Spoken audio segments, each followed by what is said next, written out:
Point extractions are quite simple on paper. Get in, get the shiny blue rocks, put them in the mine head, and get out. However, in practice, they are anything but. Constant waves of enemies swarming you, and quirks in hard-to-reach places in a map that is not very welcoming to traversal makes these missions surprisingly difficult. Good thing management saw fit to send you with some extra firepower in the form of a well-armed mining platform. You're going to need it.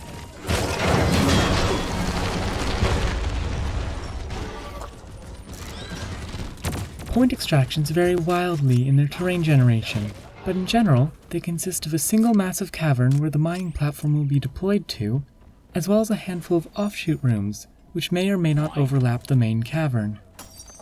There are currently only 2 variants of this mission type: 7 quark quotas, 2 length, 3 complexity, and 10 quark quotas, 3 length, 3 complexity.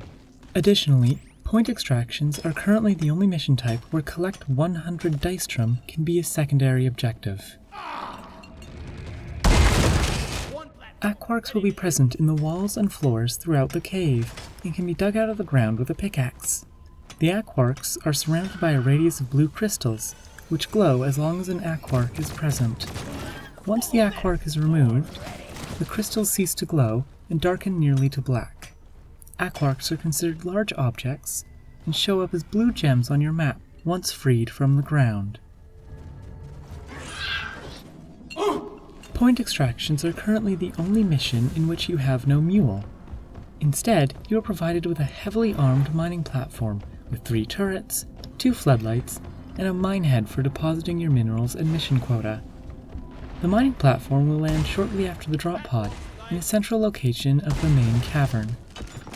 The 3 turrets on the mining platform do similar damage to an engineer's turret and have an ammunition count of 600.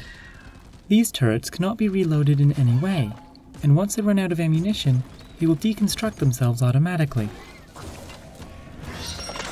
Reloading! There is no spawn room in this mission type, so the initial drop pod will leave you somewhere in the main cavern, often within line of sight to where the mine head will land. Swarms function differently in point extractions than in other mission types, as management does not give you a warning 15 seconds before the swarm. Instead, management will announce that the swarm is upon you immediately before the swarm begins. Objective completed. Launch controls are active and awaiting your input. Let's bring it home, team. Once all the required quarks are deposited in the mine head, a button on the mining platform will be activated, allowing you to send the mine head back up to orbit. Once launched, it will take 2 minutes for it to reach the space rig, after which the drop pod will be sent down to collect you for extraction. Remember, leave no one behind! Sentry done! Go get him, boy! You need to bring them all back. Search for a blue shimmering light and extract the quark from within the walls. We've sent in a specialized heavy lifter, and we're expecting heavy resistance, so the lifters will equip with heavy armaments. But keep focused. It's about the goods. Almost immediately after the drop pod lands, the first wave of enemies will spawn, so be ready to secure the area around you before heading to the mining platform when it arrives. This initial wave will often combine with any ambient spawns in the area, creating a pseudo-swarm for your team to deal with before starting the mission. Make sure not to stray too far from the mining platform on your own. The maps can be quite vertical, and getting grabbed by a swarm or nabbed by a cave leech can be very dangerous with how spread out teams tend to get in this mission type. Enemies will spawn more frequently in this mission type, so working in pairs to get a quarks while someone is watching your back is a very good idea.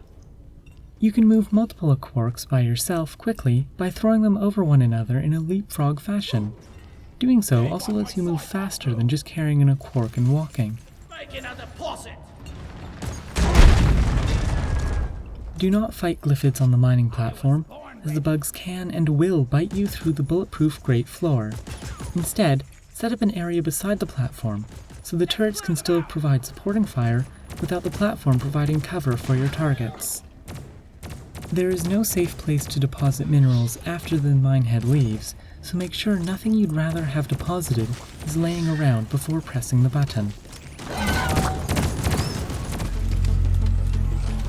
The extraction drop pod will often land either right beside where the initial drop pod landed, or in one of the other rooms besides the main cavern. Has arrived. Clock is ticking. All up to you, team.